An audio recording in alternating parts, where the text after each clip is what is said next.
I had disliked a lot of things that he was saying, and how he was acting, being that, I'm a real individual.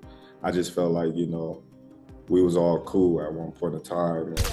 Now remember this. Sounds familiar. No. I was older than Canelo is when I beat Canelo. So now, imagine seeing Canelo at 36 and me at 36 and we fight. 24 world champions, 5 divisions conquered, best defender of all time, right? Bud Crawford surpasses him in accolades because of the undisputed in 3 divisions. Both of them are fighters that fought great into their late 30s. However, Floyd has a deeper resume than Bud Crawford. In a live interview, Terence Crawford addressed Floyd Mayweather and his own legacy with confidence. He stated that Floyd's time in boxing has already passed and made it clear that this is his era now. Crawford emphasized that Mayweather's reign has ended and the focus should be on him as the present face of the sport. Speaking with certainty, he positioned himself as the fighter carrying boxing forward in today's generation. Broadcast for Jake and Tyson and some people like the likes of Carl Froch viewed that as an endorsement. Like, look, man, I'm just working. It's a big opportunity to be on Netflix. I didn't put the fight together. I'm not paying these guys. So, let's chill out. But all right, I'm not going to poo-poo this. I just don't know what CSI is. And the way it was presented made me think that there was like a secondary press release to come, that they'll be involved in like some sort of like virtual boxing thing. Like, it just didn't seem real. You know why it didn't seem real? I'll tell you why. There's no date attached to it. There's no venue attached to it. Forget rules, exhibition, not exhibition, weight. I mean, here's a guy who fought a heavyweight fighting forget all that. These things can get figured out, the fine details. The fact that it was announced, why announce something with no date or location attached to it? What's the point? Unless you're just trying to get people excited and trying to get them, trying to get some investors or something like that. But maybe also testing the waters. If the response was overwhelmingly positive, maybe you go, okay, we move forward. If the response is muted or negative, maybe you go, okay, we're not going to actually do this. You lob it out there as a way to poll the public, and then make an adjustment. So you don't think it happens? I do not think it happens. I just don't think there will be enough interest. I know they have huge name value. There's zero after the last performance by Mike Tyson against Jake Paul. I don't think there's going to be interest in seeing Mike Tyson do that again. Floyd Mayweather reminded fans that he also schooled Canelo Alvarez when he was already older than him, proving his skill and experience. He argued that Terence Crawford beating Canelo should not be seen as such a huge accomplishment, since both of their standout victories came against the same opponent. For Floyd, this highlights that his win remains the greater achievement, and Crawford's triumph does not place him above Mayweather's legacy. Canelo is a hell of a fighter. He's a hell of a fighter. And everyone is now saying that he's not the same fighter. He's not looking the same. Now remember this. Sounds familiar. No. I was older than Canelo is when I beat Canelo. So now, imagine seeing Canelo at 36 and me at 36 and we fight. And now what y'all gonna say, well, now he got what? I don't know how many fights he got. Some analysts argue that Terence Crawford cannot yet be compared to Floyd Mayweather because he lacks the flawless 50-0 record that Floyd proudly holds. They believe that to truly surpass Mayweather in boxing greatness, Crawford must do more than simply win against skilled opponents like Canelo Alvarez. One suggestion often repeated is that Crawford should move up in weight and take on David Benavidez, a dangerous and physically imposing fighter. Beating Benavidez would not only prove Crawford's fearlessness, but also demonstrate his ability to conquer an opponent many consider one of the toughest challenges in boxing today.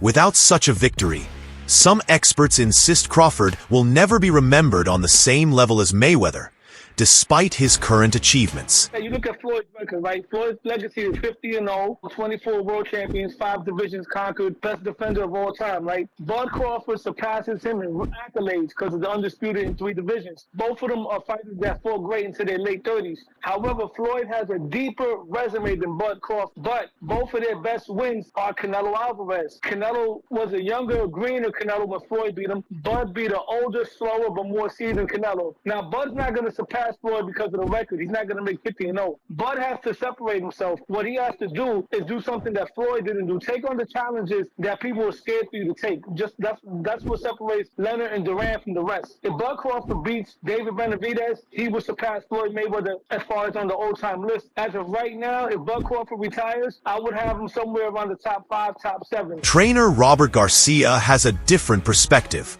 He believes Terence Crawford is unlikely to risk his legacy by taking on David Benavidez.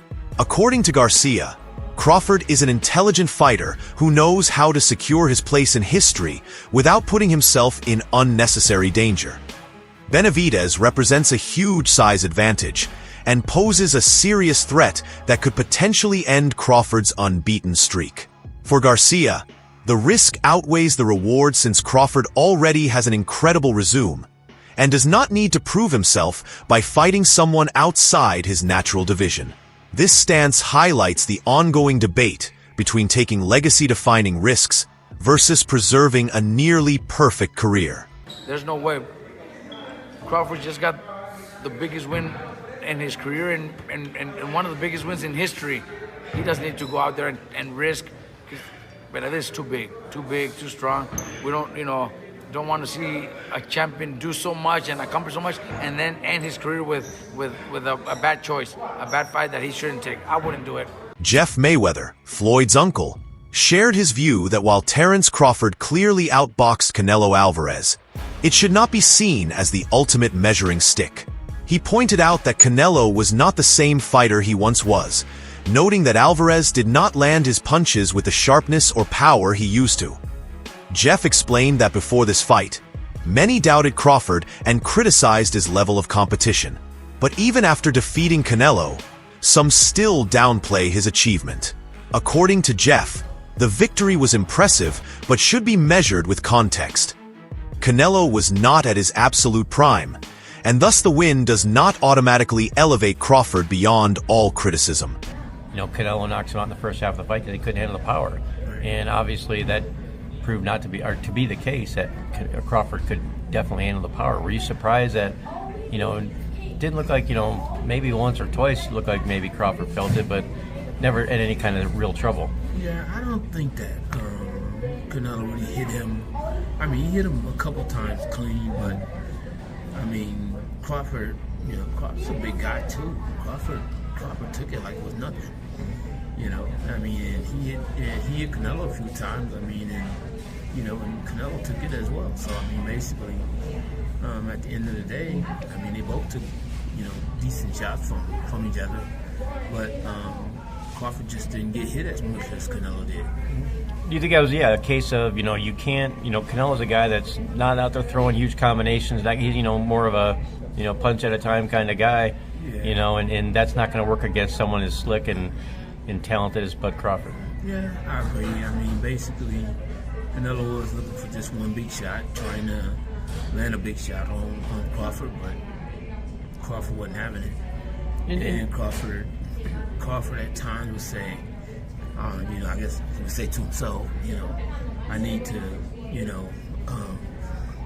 do a little more work. And basically, and it seemed like he just did that, and he would let his hands go. Legendary fighter Roy Jones Jr. offered a critical take on Floyd Mayweather's legacy. He argued that aside from fighting Canelo Alvarez, Floyd did not consistently face the very best fighters of his era when they were at their peak. Jones questioned how Mayweather is often labeled the greatest when much of his resume includes fighters who were either smaller, older, or past their best years. He suggested that the legend title attached to Mayweather is inflated compared to what he truly accomplished. While Floyd's undefeated record is historic, Jones believes the quality of opposition and timing of his matchups leave room for debate. especially when comparing him to versatile fighters like Terence Crawford. Is Floyd Mayweather top 5? No, not in my book. No, not even top 10. Book. Maybe top 10 in my book, yeah, but not top 5. 10. He's maybe top 10, but not top 5. Floyd can fight. Don't get it wrong. Floyd can fight. But here's what my problem is. Well, I understand. I know you're a Floyd fan. Yeah. But here's my problem. Who did Floyd fight that was on his level when he fought him? Only Canelo. That's it. Don't give me that stuff about the other guy that was going to prison. He know he going to prison when he get through. And then to take it even further. He fought Cotto. Cotto was not on his level. Wait. See, stop. Let me finish first. Cotto. You asked me a question. Cotto already was done. And Cotto an all-time great? No. Cotto's an all-time Puerto Rican great. Cotto's not an all-time great in boxing. I agree with you. He's an all-time Puerto Rican great. I agree. All right, so that's not a great fight. That's not on your level. Pacquiao. You waited till Pacquiao got knocked out by Marquez before you fought him. If you'd have fought him 4 years ago, it'd have been something. Because both of y'all were here. We'd have found out who the best was. You waited till Marquez knocked him out, now you fought him. If I wait till somebody beat James Toney before I fight him, do I get credit for being the greatest fighter of all time because I beat James Toney? No, you don't. No, I don't. So my point is you didn't do it the right way. You know that. Who else did you fight besides them best 2 names you can pull up besides Canelo? What I'm saying is that who do you think around that time would have even beaten Floyd that he didn't fight? So my point is I'm not going to say who because I can't name a person. I'm not going to say who would have beat Floyd. Like I said, I'm just saying Floyd never fought nobody that was of his equal. He didn't fight a James Toney. He didn't go looking for a James Toney. A separate analyst highlighted the difference between popularity and pure skill. He admitted that Floyd Mayweather's global fan base is unmatched, built on his long undefeated streak and massive pay-per-view success. However, when evaluating talent alone, he suggested that Terence Crawford could surpass Floyd. Crawford's natural southpaw ability, combined with his rare skill of seamlessly switching stances mid-fight, allows him to adapt to any opponent. This adaptability and versatility have led many to argue that Crawford possesses technical abilities even greater than Mayweather's. The debate reflects a broader question in boxing.